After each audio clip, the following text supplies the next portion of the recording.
Now she wants to put her purple honey voice on. Yo, RadioOnFire.com, your news, sports, and entertainment source. Welcome officially to Baltimore Flava Radio. What just happened here? Those of you that have been on our live for the last 15 minutes have gotten, we like CeaseFire. Have gotten the Roland Martin versus Maxine Waters. Yep. Pre-show. Yes. Diamond's about to end it with girl bye.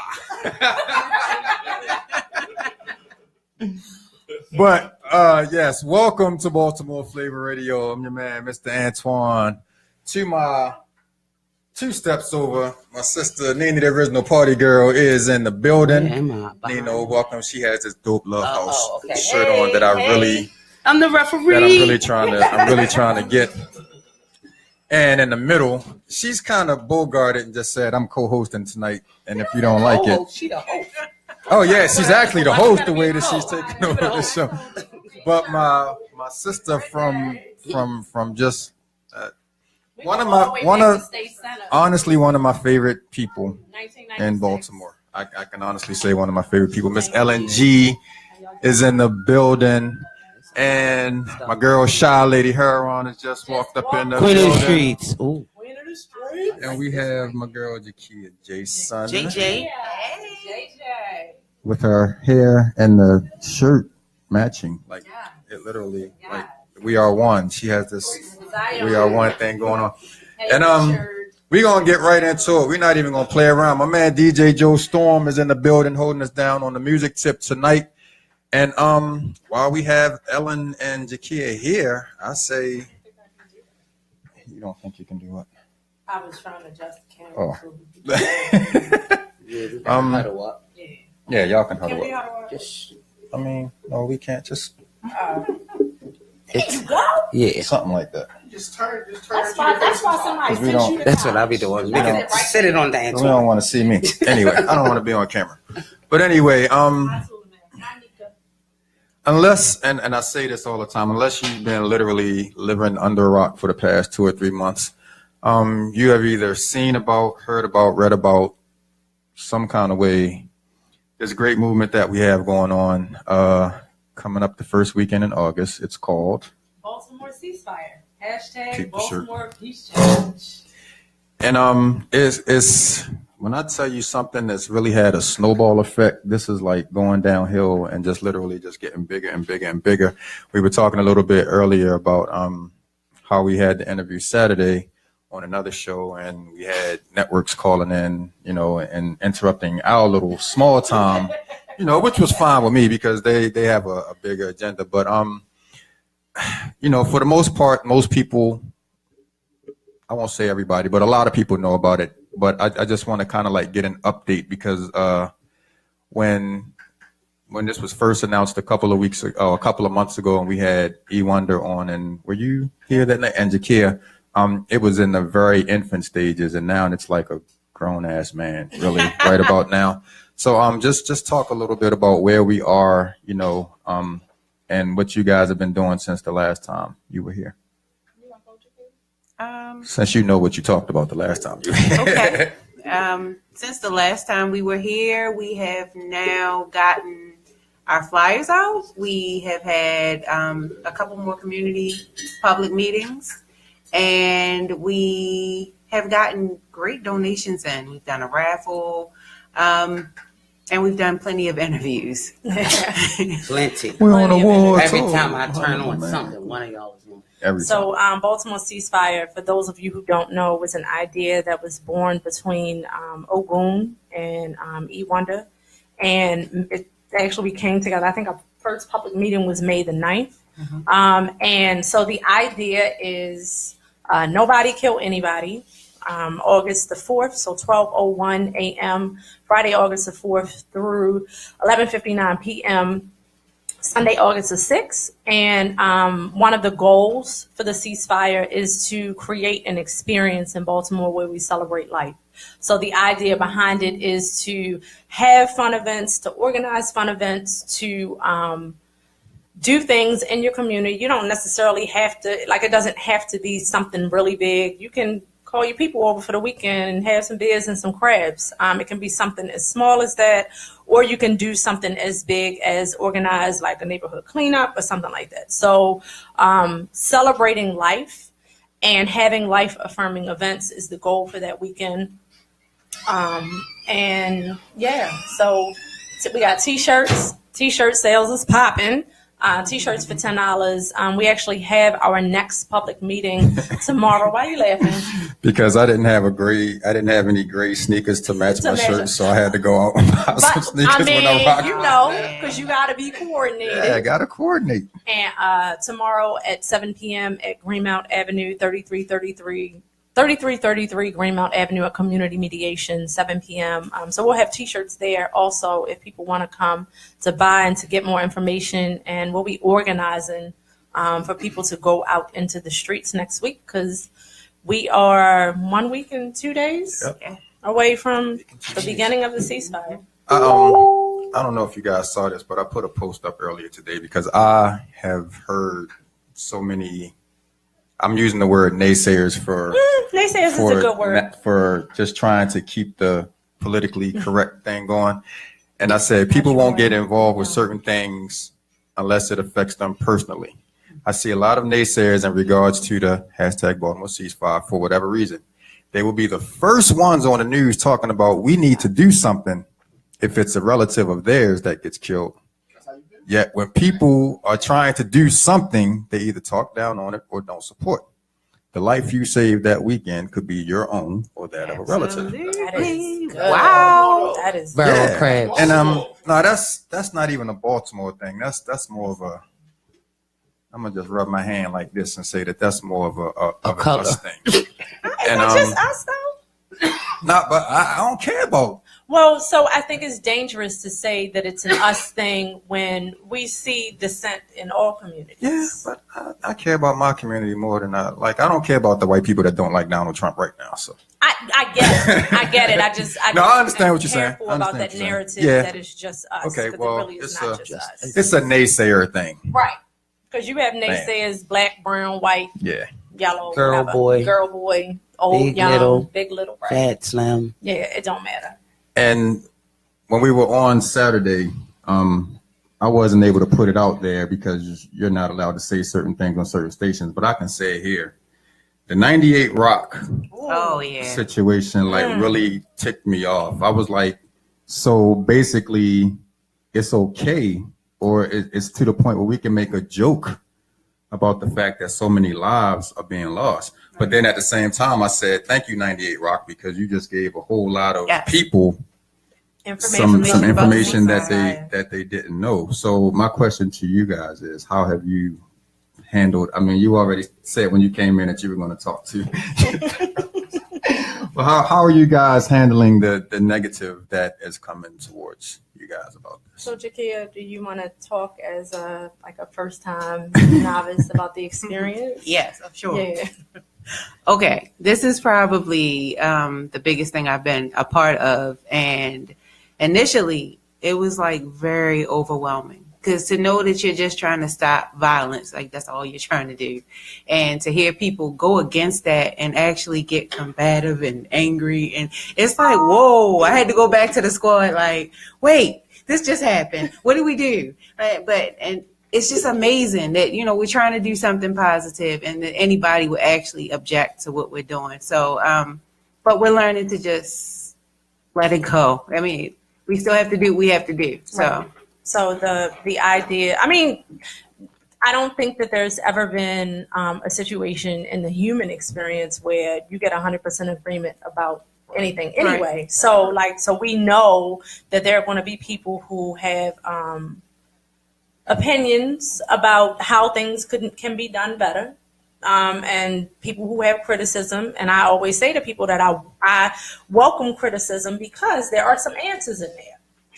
If you unpack criticism and you listen to the core of it, there's some answers in there. And then there's some people, can I cuss? What the hell? There's some people who are just assholes.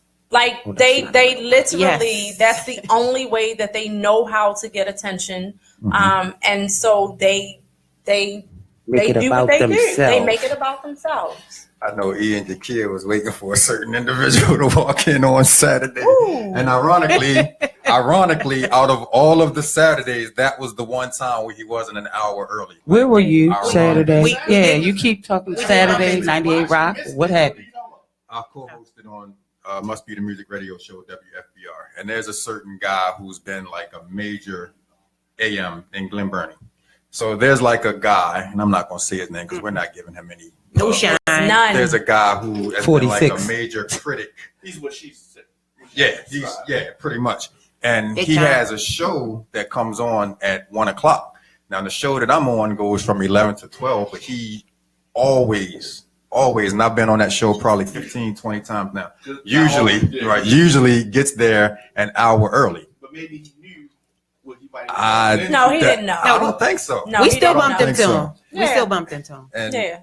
there? Yeah. Oh, so he It happened. came after I left. Yep. Oh, okay, I didn't know that part. Shoot, I wish I'd known. You should have called me. I would have came. Can we cuss? Well, but the thing about Back that then. particular thing is that we have to we really, like, one of the things that we've been saying over and over and over is that there are people who, no matter how genuine or how positive you try to be, there are Somebody's people who always want to disrupt that energy Yes.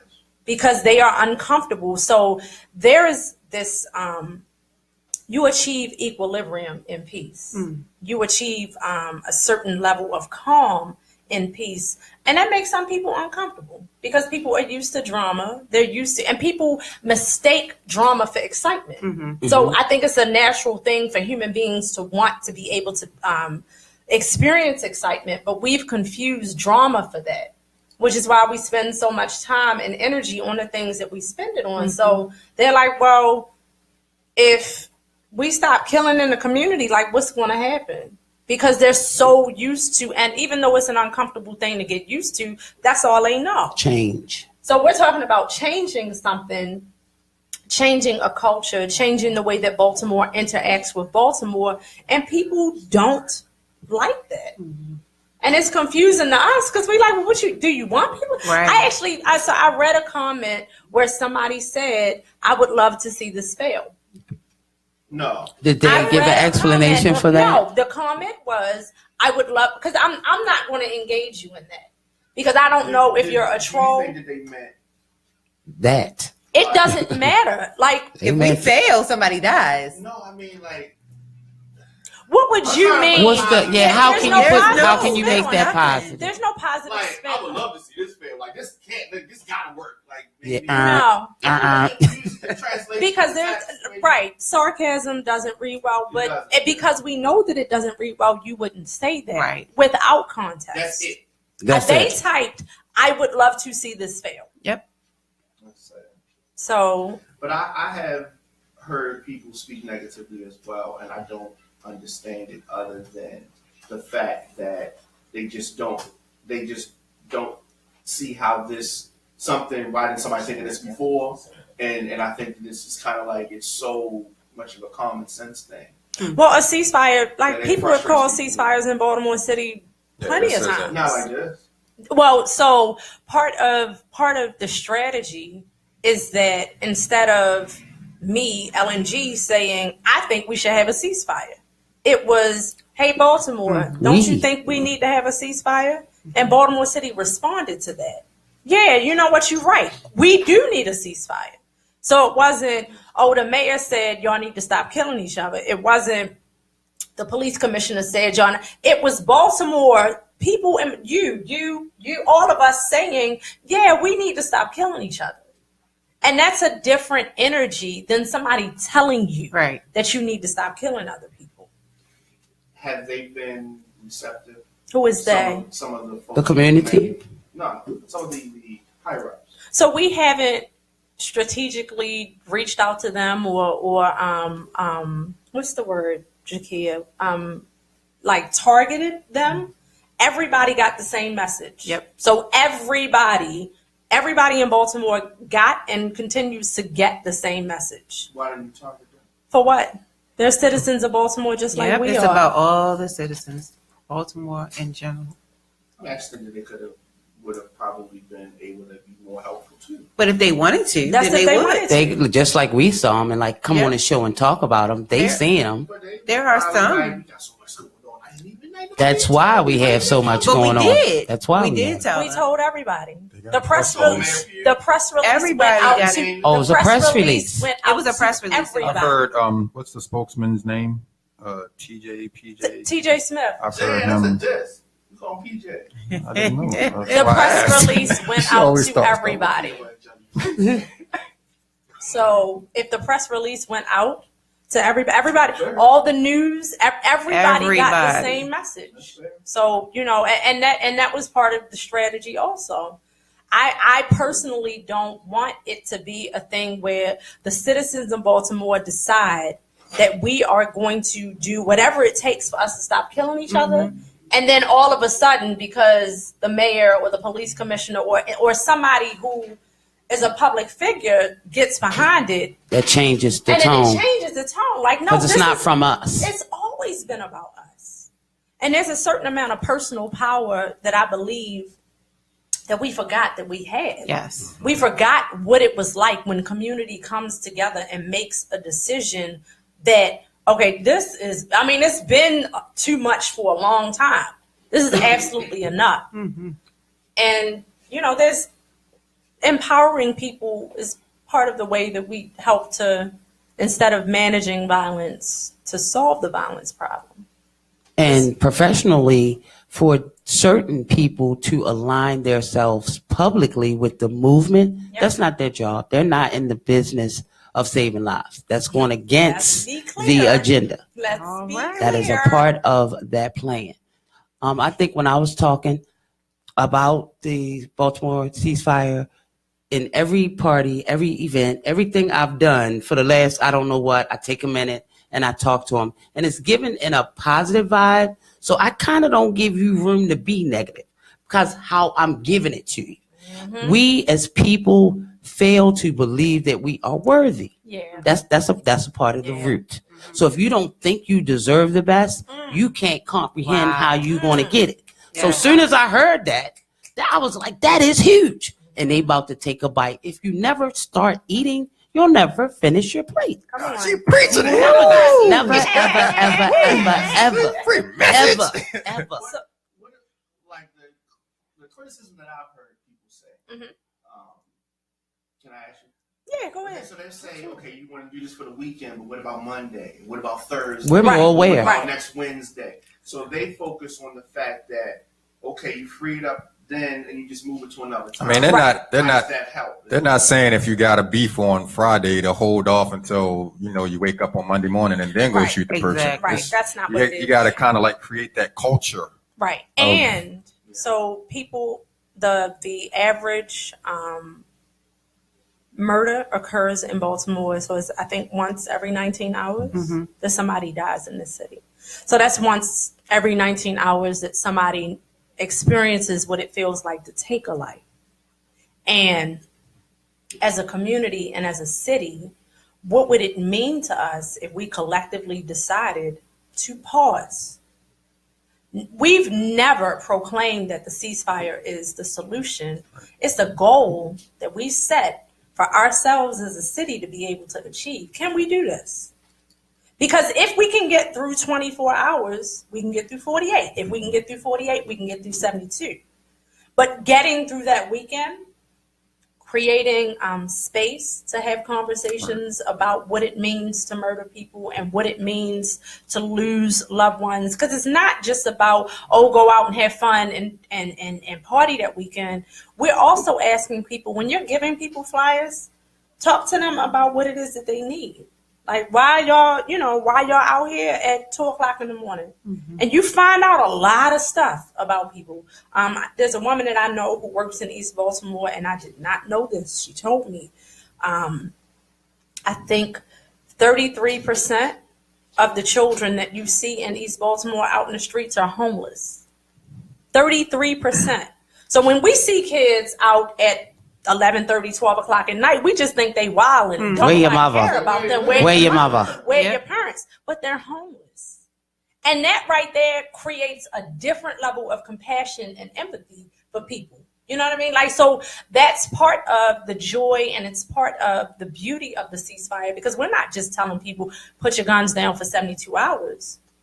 We're asking people in the community to have conversations, check in with your people to make sure that they're good. And if they're not good, see if you can offer them something so that you can help them to get from not good to working towards good. And these are the conversations that people miss.